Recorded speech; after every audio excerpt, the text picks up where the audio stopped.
Blood red moons, pipelines, and revival. This sounds a little bit confusing. Don't worry, we'll try to unwrap it. This is George Whitten. It is September 10th, 2020. And to get started off, we have to start talking about the Gog Magog War, because this is really the stage being set up. You'll find the Gog Magog War in Ezekiel 38. There is one specific verse I want to focus on: to take a spoil and to take a prey. It talks about a time when the nations around Israel go to attack it, and the reason why they attack it is to take a spoil. Spoil is what? Wealth.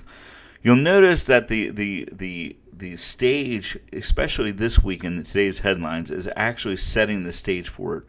We see Iran and Turkey forming a strong foundation for cooperation. This is the northern border of the Gog Magog alliance.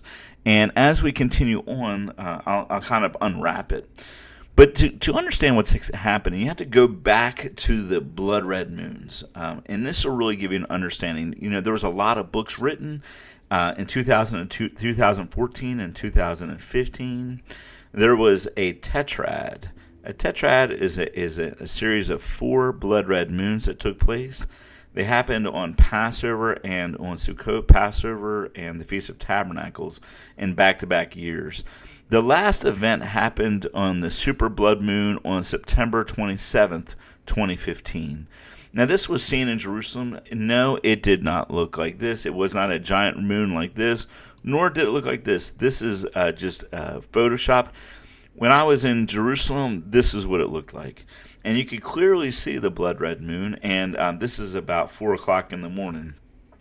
There's a lot of things that were setting up the stage. If you were to go to the events that were happening, this is the worthy brief for September 28th, 2015. It was the last day of Sukkot. And on this, you'll see there was events happening. One, the Russians were bringing troops, and they were massing troops inside of Syria. And this is one of the headlines that particular day.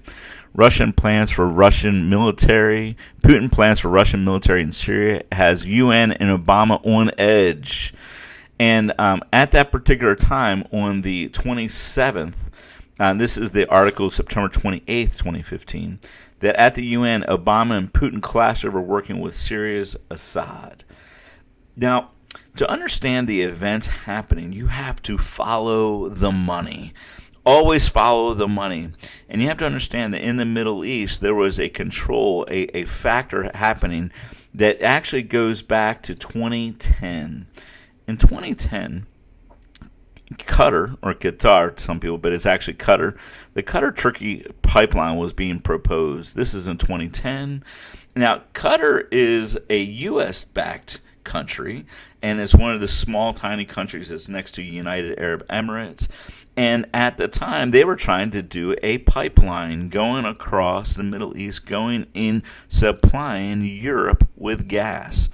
Obviously, the Russians are not interested in this. It comes against what they're trying to do. They are the number one supplier to gas to Europe. And at the same time, about 2 years later, there was an Iran, Iraq, Syria pipeline put into agreement. And this happened in June 2013. So now this would give the agreement, would put Russia strategically have control of the gas and place it into Russian hands. So this is really the kind of the culmination of what was taking place. When did all these things start taking place? Well, the Russians started building their troops and started getting really active late 2015. And at the same time, we're seeing other stages being set for a potential war in the future, because the only naval base that Russia has is in a town called Tartus. And Tartus is actually in Syria. So this area is their only base they have in the Mediterranean. And so in order to have a war, you have to have what? Naval bases. You have to have military bases. And that's what's been happening inside of the Middle East for quite some time. Now, the battle over everything was really over the fact that the Americans didn't want Assad in power, and the Russians did. Now, Assad is not, he's a Muslim, but he's part of the Ba'athist movement. Now the Ba'athist, this is Assad's party winning most of the parliamentary seats, and this is July 22nd. And the Ba'athist party, it was actually understood as the renaissance or the resurrection of Arab nationalistic ideology that promotes the development and creation of a unified Arab state. So while this is similar to Shiite and similar to Sunni, it's actually like a subsect of Islam. And the reason why it actually fits so well with the narrative and why Putin wanted to keep it in power is because they actually have a similar ideology. The person that actually set up the Ba'athist movement deeply supported some Marxist tenets, and he considered the Marxist concept of the importance of the material economic conditions of life to be one of modern humanity's greatest discoveries. And so there is the socialistic, communistic aspect of the Ba'athist party. And so there's a lot of things that are happening. So now we're setting the stage here. What are we looking at? We're looking at the events happening around the world that Putin wants control of finances concerning wealth, dealing with gas and oil. Well, right now we are having another paradigm happen because now the United States has become energy independent. And this has led to a major change in philosophy. For example, this is the U.S. Energy Information Administration. They have been a net exporter of gas for 12 consecutive months. And this is going into from 2018. This is the latest version going up to February 2019. The United States has been an exporter. So what does this mean? Well, what's happening is Russia's money supply is being cut off. Everything that's happening inside of Russia is taking place. And what we're seeing right now is another kind of situation going on. We now also have another event that happened the same time frame. This is October 7th, 2015. A major oil reserve was found on the Golan Heights. Now, it was significant, and we're talking about 350 meters thick. Yuval Bartov, chief geologist of AFAC Oil and Gas, a subsidy of what? Genie Energy. Genie Energy, okay? Now, this is not something small. This is 10 times larger than the average oil find, and it is what? It is billions of barrels of oil. On this particular article, it talks about potentially, this is potentially billions of barrels of oil, enough to fulfill Israel's market 250,000 barrels per day. So we're talking about this. When was this discovered? October 7th. This is within a week, really, of the fourth blood red moon. Now, what's interesting is who sits on the company Genie Energy. You go to this company, and who's it comprised of? Well, here's Dick Cheney, former vice president of the United States. Well, Dick Cheney is also one of the corporate heads of Halliburton. What's Halliburton connected to? Halliburton's connected to a lot of the oil finds in Iraq, right? Then if you go continue on, who else is connected? James Woolsey, a former CIA director. We're talking about a who's who that sits on this tiny company that no one's heard of. Well, all of these things are setting up a stage for war. You don't think that these things are just happenstance? Of course not. It's working itself towards something. And so now we have to understand the Golan Heights was understood for all the way up to March 25th, 2019, as part of Syria. The UN recognized the Golan Heights as part of Syria. They did not recognize Israel's capture of the Golan Heights in the 1967 Six Days War as part of Israel. Well, now we have a situation where the President of the United States, Donald J. Trump, has declared this part of Israel. So now you're setting a lot of stages up. First, you have conflicting pipelines, and now there's a very new development that's come out. Now, just recently, we just announced the peace agreement between United Arab Emirates and Israel, and in this agreement is actually the formation of potentially another pipeline again.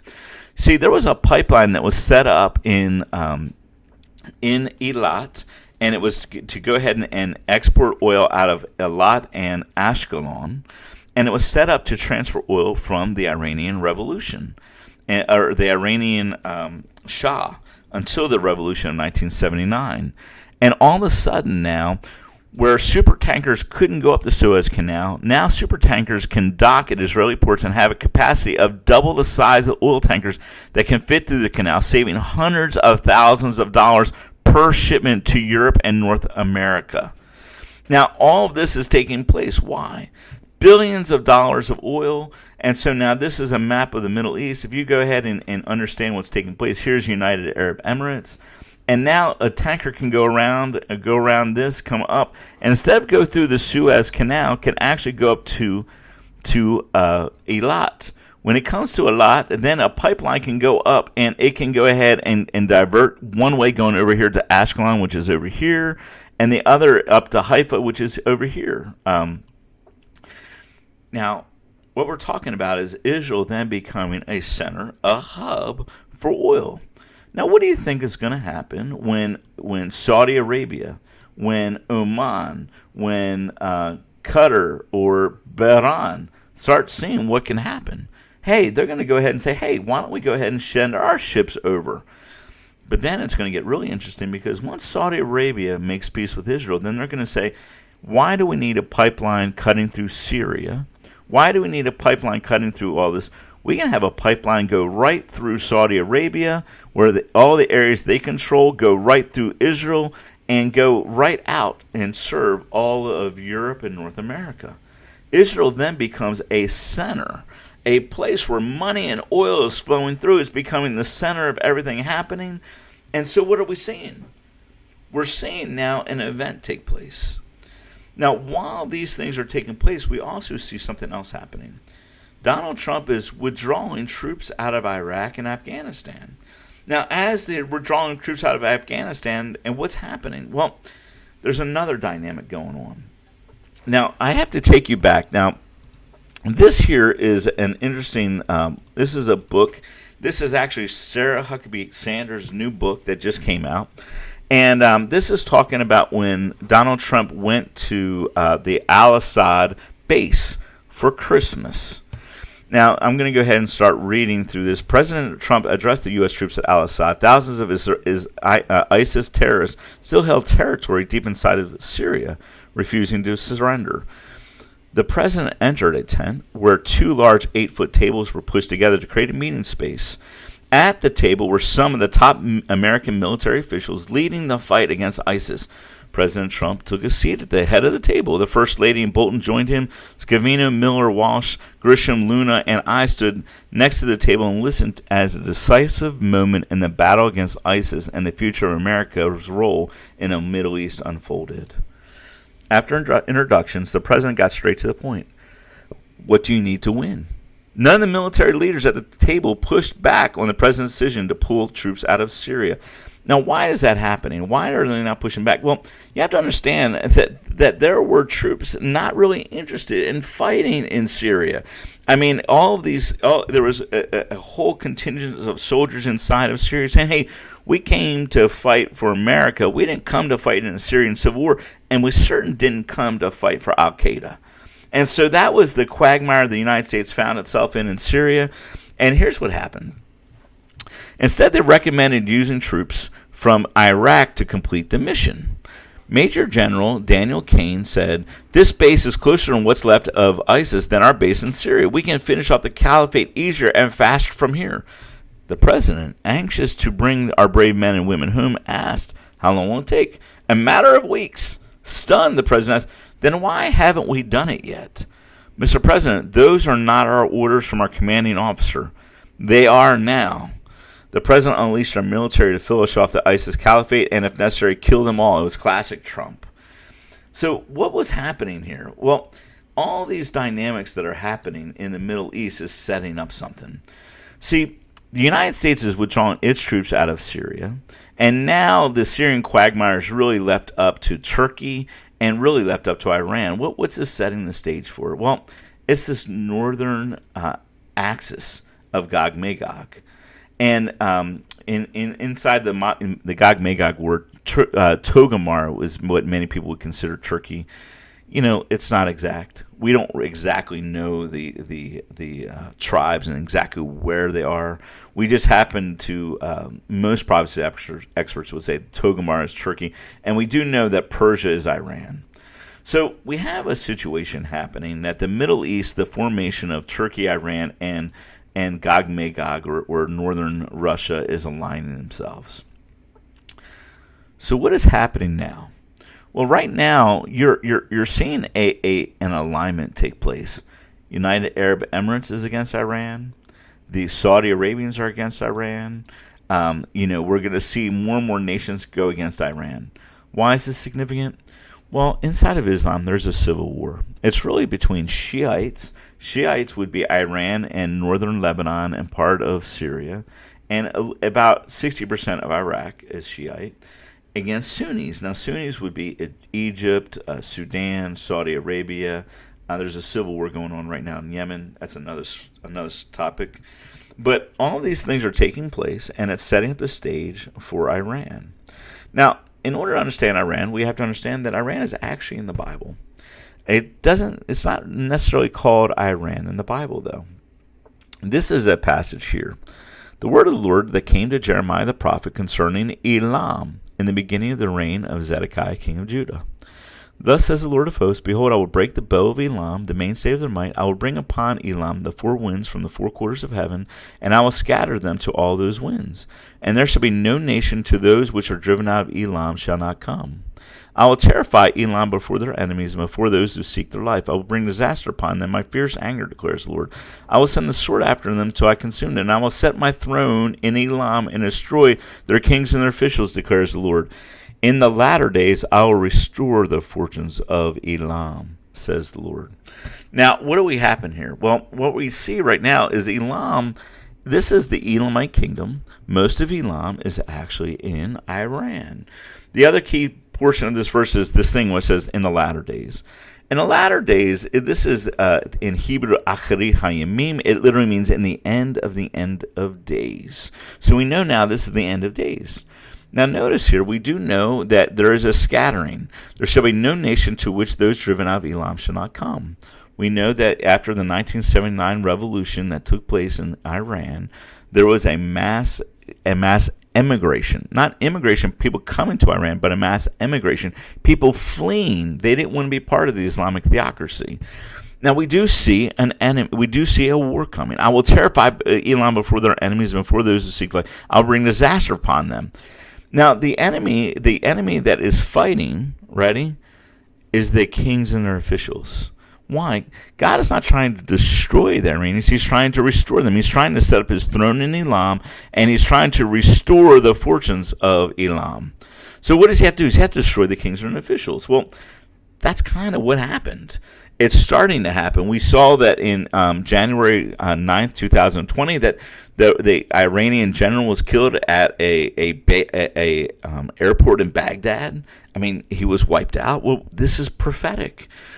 I believe that we're getting ready to see one of the greatest moves of God. This is another article that happened this week talking about in Iran, there was the number of believers is approaching 1 million. Right now, there are upon thousands of Iranians that believe. I mean, we're at a very interesting road right now. And so we have to ask ourselves, what is our prophetic role in these days? What are we called to do? Well, hey, we see the events taking place. We see that Israel is now becoming the center of things. We're seeing now that as the Arab nations start coming to peace, they start seeing money. You got to follow the money. If they see a cheap way to go ahead and send oil without using tankers through pipelines, and it bypasses Russia, bypasses Putin, that sets up the stage for, hey, they got this oil, they got these pipes. Why should they have it? Why shouldn't we have it? See, it sets up the stage for what God says, that he puts hooks in their jaws and drags them against Israel. And so we're seeing the stage is being set up. Now, prophecy is not perfect. We are looking through prophecy like a dim lens. You know, we don't see it exact, but we see the stage that we're at. We know that we are now in the last days. How do we know this? Well, Yeshua, Jesus said, when you see the fig tree, which is a symbol of Israel, when it bears forth leaves, he didn't say anything about fruit. He said leaves. When it bears forth leaves, know that summer is near. And our goal right now, and our hope, is to see God do a work of restoration throughout the world. That God has a work of restoration in Iran. We should be praying for the revival happening in Iran. We should be praying for the salvation of the Iranians. We should be praying for the sons of Ishmael to come into the kingdom. We should be praying for all of Israel to be saved. That's who we are. We're kings and priests of the Most High God. We see things. God has given us revelation so that we can participate in his prophetic plan. I hope you enjoyed this episode. I hope I explained a little of everything that's happened in the Middle East. Be blessed. I really hope that you go ahead and subscribe to our channel. And also, keep in mind that I want to kind of start doing this a little bit more often. I want to put together a TV show where we have a perfect script. It's not so off the cuff, and really understand prophecy for what it's meant to be. It's meant to encourage, comfort, and exhort us. It's meant to go ahead and give us an understanding of where we are, how we fit in God's prophetic plan, and how we can go ahead and sow into that. Be blessed. Have a wonderful weekend. This is George Whitten reporting for Worthy News.